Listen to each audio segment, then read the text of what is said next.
Channel वालों से भी कहूंगा, थोड़ी सी मेरी मदद कीजिए। देश रहेगा, राष्ट्र रहेगा, तभी चैनल रहेगा, तभी दैनिक सवेरा भी होगा। मेरी जिंदगी की राहों के मेरी जिंदगी की राहों के संकट मिटा दीजिए। दैनिक सवेरा करके थोड़ा प्रभात दिखा दीजिए, हो जाए खुशियां से भरा ये सवेरा। बस भारत को हिंदू राष्ट्र बनाने के लिए थोड़ा सवेरा दिखा दीजिए।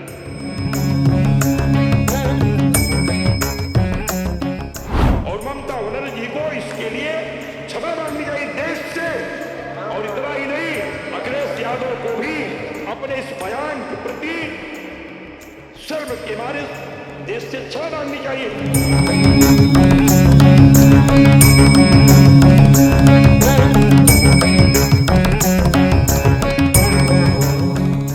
दैनिक सवेरा टीवी देख रहे हैं आप और मैं हूं हरमनजीत कौर। तो हम इस समय महाकुंभ में मौजूद हैं। महाकुंभ में यहाँ लोग संगम पर स्नान करने के लिए आ रहे हैं, तो वही रुद्राक्ष से बना शिवलिंग भी लोगों के आकर्षण का केंद्र बना हुआ है। और जो भी संगम पर आता है सबसे पहले यहाँ भी दर्शन करने के लिए पहुंचते हैं। तो इस कितने रुद्राक्ष यहाँ पर लगाए गए हैं, इसकी पूरी जानकारी के लिए मेरे साथ यहाँ श्री योगी मोनी जी स्वामी मौजूद हैं। उनसे बात कर लेते हैं। दैनिक सवेरा पे सबसे पहले आपका स्वागत है। जय महाकाल, जय महाकाल। स्वामी जी, कितने रुद्राक्ष से ये शिवलिंग बना है? वंदे देव उमापतिम सुरगुरुम वंदे जगत कारणम वंदे पन्नग भूषणम मृगधरम वंदे पशूनाम पतिम वंदे सूर्य शशांक वंदे नयनम वंदे मुकुंद प्रियम वंदे भक्तजनासुंदम वंदे शिवम शंकरम। देवाधिदेव आदिदेव महादेव भगवान शिव की कृपा से संपूर्ण दुनिया में पहली बार, पूरे विश्व में पहली बार, महाकुंभ में पहली बार, स्वतंत्र भारतवर्ष में पहली बार, सतयुग त्रेता द्वापर के बाद पहली बार 7,51,00,000 रुद्राक्ष की मड़ियों से भगवान शिव की 12 दिव्य ज्योतिर्लिंगों का निर्माण किया गया है। ज्योतिर्लिंगों की ऊंचाई 11 फीट है, क्योंकि एकादश रुद्र है और रुद्र के रूप में हनुमान जी महाराज यहाँ विराजमान है प्रयागराज में। तो एकादश रुद्र की अंक में इसकी ऊंचाइयां हैं। और 9 दुर्गा, प्रथमम शैलपुत्रिश्च, द्वितीयम ब्रह्मचारिणी, तृतीयम चंद्रखंडेति, कुष्मांजतु पंचकम स्कंदमातीति, षष्ठम कत्यायनीति च, सप्तमं कालरात्रिति, महागौरीति चाष्टमम, नवमम सिद्धिदात्रिश्च। 9 दुर्गा प्रकृतिता। 9 दुर्गा के अंक में इसकी चौड़ाइयां हैं। भूलोक, भुआलोक, स्वालोक, महालोक, जनालोक, तपालोक, सत्यम लोक, 7 लोकों के अंक में इसकी चारों अंक की गुलाई है। इस तरीके शिवलिंग का जो निर्माण हुआ है वह पूरे शास्त्रीय ज्योतिषी अंक से किया गया है। और यहाँ जो ज्योतिर्लिंगे हैं वो 2 भाग में बनी हुई हैं। 6 ज्योतिर्लिंगे उत्तरमुखी हैं और 6 ज्योतिर्लिंगे दक्षिणमुखी है। जबकि पूरे विश्व में एक ज्योतिर्लिंग मात्र भगवान महाकालेश्वर की है, उज्जैन की, जो दक्षिणमुखी है, शेष सब उत्तरमुखी है। लेकिन यहाँ 6 ज्योतिर्लिंग रुद्राक्ष सब दक्षिणमुखी है। ऐसा क्या हो सकता बढ़ गई? क्योंकि ये 6 बड़े संकल्प हैं जिनको लेकर के वो 6 ज्योतिर्लिंगे दक्षिणमुखी बनाई गई हैं। उसमें पहला है काशी मथुरा मंदिर निर्माण, भारत हिंदू राष्ट्र, आतंकवाद विनाश, बांग्लादेशी हिंदुओं की सुरक्षा, बेटियों की रक्षा और गंगा विरल प्रवाह, भारत की अर्थव्यवस्था की संपन्नता, सेना की मजबूती और भारत विश्वगुरु। ऐसे बड़े संकल्पों को लेकर के 6 ज्योतिर्लिंगों की स्थापना उधर की गई है। इस तरफ है ऐश्वर्य, तेज, बल, पुत्र, पौत्र, ऐश्वर्य, राजपद, श्रीपद। हमारे देश सभी लोग सुख संपन्न से युक्त हो, इसलिए 6 ज्योतिर्लिंगों की स्थापना उत्तरमुखी और 6 की दक्षिणमुखी की गई है। ज्योतिर्लिंगों के पूजन के लिए 11,108 त्रिशूल स्थापित किए गए हैं। त्रिशूलों का जो अंक है 11,108 है। उसमें जो सफेद त्रिशूल है, मेरे देश के नौजवान और बेटियां इतने योग्य हों कि उनके पूरा भारत को विश्वगुरु बनाने में उनकी क्षमता का ऐश्वर्य दिखने लगे। फिर पीला त्रिशूल है, रोगान शेषान पाहन चतुष्टा रुष्टा तु कामान सकलान अभिष्टान त्वामा श्रितानाम न विपन्नराणाम त्वामा सितामह शैताम प्रयांति। रोग मेरे देश में फिर किसी प्रकार की महामारी ना आए और किसी लोगों की मृत्यु ना हो। तीसरा है हमारे यहाँ लाल त्रिशूल, या देवी सर्वभूतेषु लक्ष्मी रूपेण संस्थिता नमस्तस्यै नमस्तस्यै नमस्तस्यै नमो नमः। क्योंकि बिना लक्ष्मी के संसार का कोई कार्य संपन्न नहीं हो सकता। यज्ञ, पूजा पाठ, जप, तप, कुंभ स्नान, गंगा स्नान, दान, पुण्य, तप सब भगवती कृपा से ही संभव है। इसलिए देश की अर्थव्यवस्था इतनी अच्छी हो कि हमारे देश में सभी लोग सुखी हो, संपन्न हो। अंतिम है काला त्रिशूल। काला त्रिशूल हमारे यहाँ आतंकवाद विनाश के लिए और रक्षा के लिए। इस तरीके से यहाँ 4 रंग त्रिशूल है। अंत में आप देखेंगे यहाँ सत्यम शिवम सुंदरम के त्रिशूल स्थापित है। और उसके अलावा रुद्राय त्रिशूल है, शिवाय त्रिशूल है, महागौरी त्रिशूल है, भद्र त्रिशूल है, महाचंडिका त्रिशूल है। ये 36 त्रिशूल स्थापित हैं, जिनके स्तंभों में 36 हजार रुद्राक्ष मणियां लगाई गई हैं। ये भारत को हिंदू राष्ट्र बनाने के लिए संकल्पित है। भारत हिंदू राष्ट्र हो, इसके लिए फिर भारत हिंदू राष्ट्र की आवश्यकता क्यों पड़ गई? आप पत्रकार लोग पूछते हैं कि ऐसे ऐसी क्या आवश्यकता है, बाबा लोग हिंदू राष्ट्र की बात करते हैं। मैं पूछता हूं, हिंदू राष्ट्र की आवश्यकता थी, लेकिन अब तक हम लोग चुप इसलिए थे महाराज की बांग्लादेशी मेरी बेटियों की हत्या सरेआम नहीं होती थी। बाप के सामने बेटियां अपमानित की गई, मां के सामने, भाई के सामने, पिता के सामने, परिवार के सामने मां, बेटी, भाई, बंधु सब की निर्मम हत्या की गई। लगता है कि अगर आतंकवाद पर लगाम नहीं लगाया गया तो आने वाले समय में भारत में भी आतंकवादी सोच को जन्म देने वाले ओट के भिखमंगे नेताओं की जो सोच है उससे भारत की स्थिति बिगड़ेगी। क्योंकि ओट के भिखमंगे इतने खतरनाक हो गए हैं कि आज कुछ लोगों ने कह दिया कि ये तो कुंभ मतलब मृतक कुंभ है। ममता बनर्जी जैसी नेता कह रही है कि मृतक कुंभ है, और उत्तर प्रदेश पूर्व मुख्यमंत्री अखिलेश यादव उसका समर्थन कर रहे हैं। अरे अनहोनी हो गई, घटना घट गई, हम पीड़ित हैं, हम व्यथित हैं, हमने उपवास किया, मैंने वो समाधि ली। अच्छा बाबा जी कब समाधि ली? अभी जिस दिन भगदड़ की तुरंत बाद मैंने यहाँ समाधि ली, इसी परिसर में समाधि लिया। अच्छा, तो अब हमने समाधि, और अब तक मैं 58 बार वो समाधि ले चुका हूँ। अच्छा, एक समाधि मैंने इसके लिए भी ली कि जो मृत आत्माएं हैं उनको शांति प्राप्त हो, सभी पीड़ित परिवार को सरकार रक्षा करे, संत समाज भी उनके प्रति चिंतित है। आज आप कह रहे हो कि ये कुंभ मृतक है, तो जितने लोग यहाँ आए हैं पूरे विश्व के लोग, कलकत्ता से भी हमसे मिले 100 लोग आ गए थे, मतलब सब मर गए। मतलब आप कुंभ का अपमान करेंगे, देश का अपमान करेंगे, आस्था का अपमान करेंगे, विश्वास का अपमान करेंगे, श्रद्धा का अपमान करेंगे, संस्कृति का, गंगा का अपमान करेंगे। और हादसा हुआ है, यह पीड़ा का विषय है, कष्ट का विषय है, पीड़ित परिवार के प्रति संवेदना का विषय है।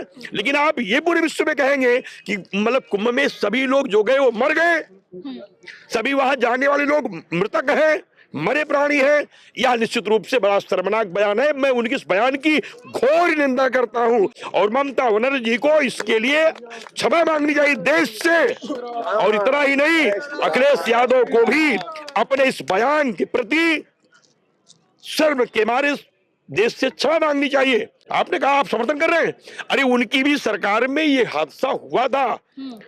भगदड़ कभी हो सकती है, आपदा कभी आ सकती है, महामारी कभी बढ़ सकती है, बरसात कभी हो सकती है, सूखा कभी बढ़ सकता है, बीमारियां कभी पैदा हो सकती है। उसके लिए आप कुंभ को मृतक कुंभ घोषित कर दिए, इसलिए बहुत व्यथित रहा। और मैं आपके चैनल के माध्यम से पूरे देश के लोगों से कहूंगा कि महाकुंभ को भव्य बनाओ, भारत हिंदू राष्ट्र बनाओ, घर घर जाके अलग जगाओ, यही समय है, सही समय है। इसी समय में अलग जगाओ, भारत हिंदू राष्ट्र बनाओ। अगर नहीं जगे तो बांग्लादेशी हिंदुओं की तरह मेरी मां नहीं बचेगी, मेरी बेटियां नहीं बचेंगी, मेरी बहनें नहीं बचेंगी, मेरे घर का जवान नहीं बचेगा, पिता नहीं बचेंगे, बुजुर्ग नहीं बचेगा, नौकरी नहीं बचेगी, जमीन नहीं बचेगी, मकान नहीं बचेगा, कुछ बचेगा नहीं, सब छीन लिया जाएगा। इसलिए हिंदू राष्ट्र की आवश्यकता है। आप सहयोग कीजिए, आपके चैनल वालों से भी कहूंगा थोड़ी सी मेरी मदद कीजिए। देश रहेगा, राष्ट्र रहेगा, तभी चैनल रहेगा, तभी दैनिक सवेरा भी होगा। मेरी जिंदगी की राहों के मेरी जिंदगी की राहों के संकट मिटा दीजिए, दैनिक सवेरा करके थोड़ा प्रभात दिखा दीजिए, हो जाए खुशियां से भरा ये सवेरा। बस भारत को हिंदू राष्ट्र बनाने के लिए थोड़ा सवेरा दिखा दीजिए। जय श्री राम, जय भगवान। स्वामी जी आपने कितने रुद्राक्ष धारण किए? मैं जो रुद्राक्ष धारण किया हूँ, ये महाराज जब मैंने भू समाधि ली थी नेपाल में, महाराज वीरेंद्र विक्रम शाह इसमें संसार में नहीं है। ये चर्चा होती है महाराज, तो मुझे बहुत अंदर से पीड़ा होती है। उन्होंने चंद्रमा और मुकुट मुझे भेंट किया था। शिव का चंद्रमा है, लोग कहते हैं मौनी में चंद्रमा लगाते, मौनी में नहीं लगाते, शिव है। देखिए शिव जी है, शिव जी चंद्रमा लगाए हैं, मौनी महाराज कोई चंद्रमा नहीं लगाते। शिव जी ने चंद्रमा लगाया और चंद्रमा रुद्राक्ष पर विराजमान है, हमें शीश पर रखने का सौभाग्य प्राप्त है। बस शिव चंद्रमा केवल शिव ही धारण कर सकते हैं। चंद्रमा शिव का है, शिव का चंद्रमा है, शिव का रुद्राक्ष है, शीश पर मेरे है या मेरा सौभाग्य है। लगभग 33,000 से अधिक रुद्राक्ष मणियां छोटी बड़ी मुझे धारण करने का सौभाग्य प्राप्त होता है। लगभग 45 किलो रुद्राक्ष मुझे प्रसाद में प्राप्त है और सब मैं पूजा में धारण करता हूँ। इसलिए ये भूतनाथ की कृपा है, दया है। रुद्राक्ष जीता जागता एक मूर्ति है, एक वरदान है। अगर आप चाहते हो कि आपके जीवन में चमत्कार हो जाए तो रुद्राक्ष को लीजिए, प्राण प्रतिष्ठित कराइए, धारण कीजिए, रोग हरण के लिए, पुत्र के लिए, पौत्र के लिए, लक्ष्मी के लिए, विधायक बनने के लिए, सांसद बनने के लिए, आईएएस बनने के लिए, जज बनने के लिए, पत्रकार बनने के लिए, साहित्यकार बनने के लिए, कवि बनने के लिए, कोविद बनने के लिए, गृहस्थ बनने के लिए, महात्मा बनने के लिए, सन्यासी बनने के लिए और योगी महायोगी बनने के लिए रुद्राक्ष को धारण करिए। यम यम चिंतते कामम तम तम प्राप्नोति निश्चितम। जो भी चाहेंगे रुद्राक्ष देगा। अब फिर इतने रुद्राक्ष कहां से आ गए? एक मुख से लेके 27 मुख तक के रुद्राक्ष है वसुंधरा में। बड़ी दुर्लभ स्थिति है, लेकिन रुद्राक्ष को सिद्ध करने का एक प्रण है। ह्रौंग जूंग फट मंत्र है।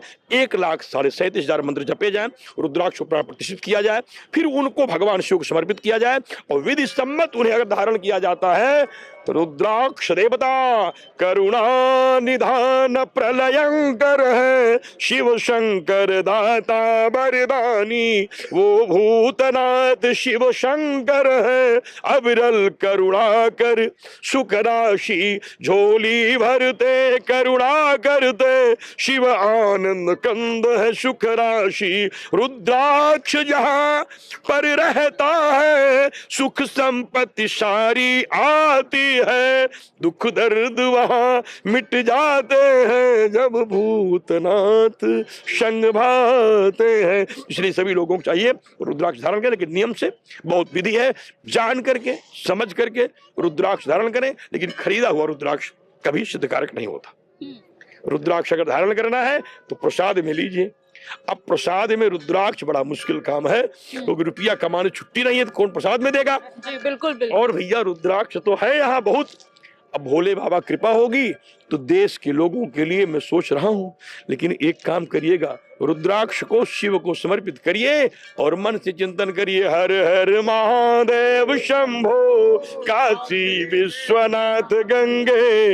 हर हर महादेव शंभो काशी विश्वनाथ गंगे। दुख हर महादेव शंभो काशी विश्वनाथ गंगे। माता पार्वती जी संगे काशी विश्वनाथ गंगे। हर हर महादेव शंभो काशी विश्वनाथ गंगे। माता अन्नपूर्णा जी संगे काशी विश्वनाथ ए। हर हर महादेव शंभो काशी विश्वनाथ गंगे। दुख हर महादेव शंभो काशी विश्वनाथ गंगे। बोलिए गंगा मैया की, त्रिवेणी माधव भगवान की, महाकुंभ क्षेत्र की। हर हर महादेव। लास्ट में लोगों के लिए एक संदेश। बस एक संदेश है, एक संदेश है, माँ को अपने अनाथ आश्रम मत भेजना। माँ को अपने अनाथ आश्रम मत भेजना। अरे चाहे अमेरिका चले जाना, लेकिन माँ को मत छोड़ना। पढ़ाई लिखाई चाहे जितनी बड़ी हो जाए, लेकिन माँ की तरह कोई मिल नहीं पाएगा। एक बात याद रखना, अपनी माँ से कभी अकेले मत होना। जो माँ को छोड़ देता है, माता पिता जिसके भी वृद्धाश्रम में जाएंगे उसको भी वृद्धाश्रम जाना होगा। अगर याद रखना, अपनी माँ को छोड़ोगे तो आप भी छोड़े जाओगे। इसलिए सभी लोगों से कहूंगा, माँ की पूजा करो, पिता की पूजा करो, भगवान खुश हो जाएंगे। मंदिर जाओगे लेकिन माता पिता से बात नहीं करोगे तो गंगा माई कभी भी क्षमा नहीं करेंगी। इसलिए आप मेरी बात सुन लीजिए, रिसियाइए, कुहाइए, झगड़ा कीजिए, लड़ाई कीजिए, लेकिन शाम को माँ के साथ खाइए, क्योंकि माँ माँ है, उसे कभी आप छोड़िए नहीं। अगर याद रहेगा तो जीवन पार हो जाएगा। एक सीख याद रखना, हमारा अधिकार है अपनी माँ से नाराज होने का, लेकिन मेरा संस्कार है माँ के साथ रहने का। दोनों बात याद रखें। दैनिक सवेरा को बहुत बहुत साधुवाद। आप आगे बढ़िए, देश बचाइए, राष्ट्र बचाइए और सभी वृद्धाश्रम के माता पिता को घर ले आइए। हर हर महादेव। तो बिल्कुल स्वामी जी की तरफ से बहुत ही अच्छा लोगों को संदेश दिया गया है। कैमरामैन मनीष के साथ मैं हरमनजीत कौर, दैनिक सवेरा टीवी, प्रयागराज।